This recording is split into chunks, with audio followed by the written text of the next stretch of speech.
जय माता दी दोस्तों, आप सभी का स्वागत है हमारे YouTube चैनल में। दोस्तों, आज की इस वीडियो में हम बात करने वाले हैं जनवरी माह 2022 के चौथे सप्ताह के तुला राशि फल के बारे में। तुला राशि के लोगों के लिए 22 जनवरी से 28 जनवरी तक का समय कैसा रहेगा, इन 7 दिनों में ग्रहों की स्थिति क्या होगी, कैसे योग बनेंगे, कौन सा ग्रह राशि बदलेगा, क्या ग्रहों की स्थिति होगी और फिर इन सभी चीजों का प्रभाव आपकी दिनचर्या को किस तरह से प्रभावित करेगा, जानेंगे सब कुछ विस्तार से इन 7 दिनों के बारे में। तो आगे बढ़ने से पहले छोटा सा निवेदन है, चैनल पर अगर आप आज पहली बार आए हैं तो चैनल को सब्सक्राइब जरूर कर लें और जुड़ जाएं हमारे चैनल के साथ। यहाँ आपको समय समय पर सभी जानकारियां मिलती रहेंगी। तो हम बात कर रहे हैं 22 जनवरी से 28 जनवरी तक के बारे में, और ये जो राशिफल है ये है चंद्र राशि पर आधारित। तो जो चंद्रमा की स्थिति होगी 22 जनवरी से वो सिंह राशि से होगी।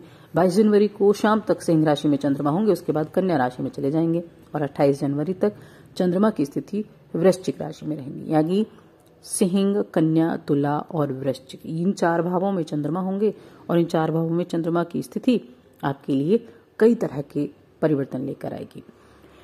इसके अलावा जो ग्रहों का परिवर्तन हम कहें तो ग्रहों में कोई खास इतना बड़ा परिवर्तन नहीं है, लेकिन आपको ये भी याद रखना है कि 2 ग्रह अस्त अवस्था में बैठे हुए हैं, सूर्य उनके ऊपर भारी है और साथ में जो इस सप्ताह का अंतिम दिन है 28 जनवरी का दिन, इस दिन एकादशी तिथि है जिसको हम षटतिला एकादशी के नाम से जानते हैं। इसको षटतिला एकादशी कहते हैं। बाकी सप्ताह के बीच में कई तरह के योग भी बनेंगे, अमृत सिद्धि योग बनेगा, सर्वार्थ सिद्धि योग भी बनेगा, तो इनका भी जो प्रभाव है वो इस सप्ताह में आपको देखने को मिलेगा। तो अब विस्तार से जान लेते हैं कि ये जो सप्ताह है ये आपके लिए कैसा रहेगा, किस तरह के परिवर्तन आपको देखने को मिलने वाले हैं। तो देखिए, सप्ताह की जो शुरुआत होगी, इस सप्ताह की शुरुआत में आपके ऊपर काम का प्रेशर ज्यादा रह सकता है, काम का दबाव ज्यादा रह सकता है। ऑफिस में ही काम करते हैं आप नौकरी करते हैं, व्यापार करते हैं, तो किसी न किसी का अंडर प्रेशर रहेंगे आप, जबरदस्त काम रहेगा, जिसकी वजह से आपकी जो कुछ बातें हैं, जो कुछ काम हैं, घरेलू काम उनको कह सकते हैं, वो कुछ पेंडिंग हो सकते हैं, या फिर किसी जरूरी काम की जो चाल है वो थोड़ी सुस्त हो सकती है, ऐसी स्थितियां हो सकती हैं। लेकिन कुछ अच्छी चीजें भी होंगी सप्ताह की शुरुआत में।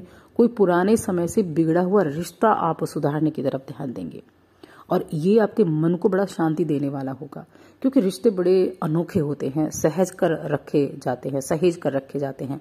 तो कोई पुराना रिश्ता आप सुधारने की कोशिश करेंगे और साथ में जो इस राशि के कारोबारी हैं उनके संबंध बड़े प्रगाढ़ होने वाले हैं। कारोबारियों के लिए सप्ताह की शुरुआत बहुत ही अच्छी होगी।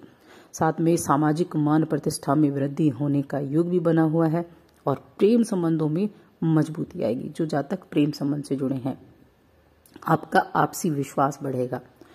लव पार्टनर के साथ बेहतर समय बिताने के अवसर आपको प्राप्त होंगे और जो शादीशुदा जातक हैं, पति पत्नी के मध्य सुख, सहयोग, प्रेम, आकर्षण सब बना रहेगा। बहुत अच्छा ये स्थितियां आपके लिए रहने वाली हैं। अब देखिए, यहाँ कुछ लोगों के लिए नई संपत्ति के खरीदने बेचने का योग भी बना हुआ है।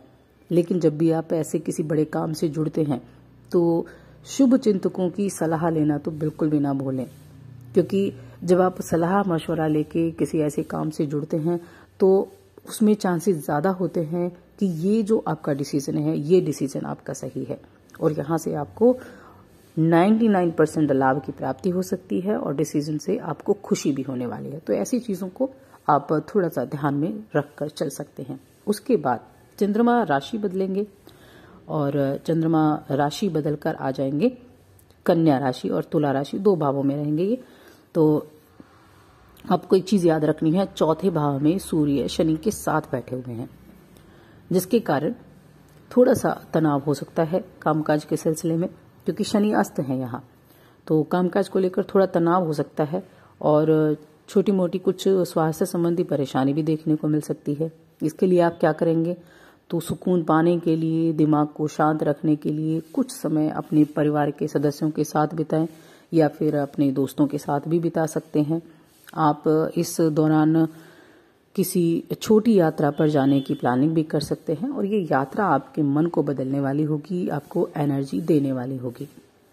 ये सप्ताह किसी भी तरह के छोटे रियल एस्टेट के लिए बहुत ही शुभ रहने वाला है। किसी तरह का रियल एस्टेट में आप वित्तीय लेन देन करते हैं तो वो भी स्थितियां आपके लिए बहुत शुभ रहने वाली हैं। चांसेस हैं आपको अच्छी मोटी रकम प्राप्त हो सकती है। हालांकि ये चीज़ आपको देखिए ध्यान देने वाली है और सभी ध्यान देते ही हैं कि जब भी आप कोई बड़ा निवेश करते हैं तो अच्छी तरह से जांच परख करके तभी करना है। किसी बड़े अनुभवी व्यक्ति की सलाह बहुत काम आ सकती है।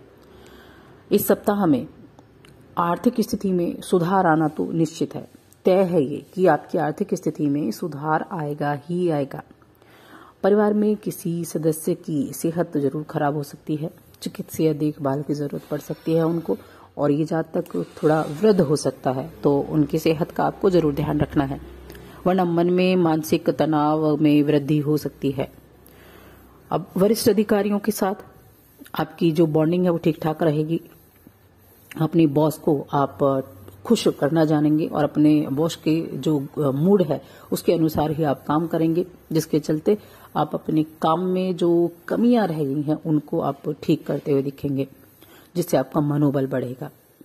अब साथ ही देखिए यहाँ जो स्थिति है वो है कि जब भी आप अपने सहकर्मियों के साथ बैठे होते हैं तो उनके बीच में बैठकर अपनी स्थितियों को संभालना है, अपनी वाणी पर थोड़ा सा नियंत्रण बनाकर रखना है, क्योंकि कई बार ऐसा होता है कि आप बात ही बात में कुछ ऐसी बातें बोल जाते हैं जो कड़वी होती हैं, तो इसकी वजह से आपको बेइज्जती का सामना करना पड़ सकता है। तो इसीलिए अपनी वाणी पर थोड़ा सा ध्यान देना होगा। सप्ताह का जो अंतिम समय है ये स्टूडेंट्स के लिए बहुत अच्छा है। जो छात्र किसी प्रोफेशनल कोर्स में दाखिला लेना चाहते हैं और आप मेहनत कर रहे थे तो उनके लिए ये पूरा सप्ताह ही हम कह सकते हैं, सप्ताह का अंत नहीं, पूरा सप्ताह ही काफी बेहतर साबित होगा, क्योंकि आपने जो पूर्व में मेहनत की है, कहते हैं ना कि मेहनत कभी बेकार नहीं जाती, तो आपने जो पूर्व में मेहनत की है वो रंग लाएगी और आपको अपनी इच्छा के अनुसार जहां आप एडमिशन प्राप्त करना चाहते हैं उस जगह पर, उस संस्थान में, उस इंस्टीट्यूट में, उस कॉलेज में एडमिशन आपको मिल सकता है।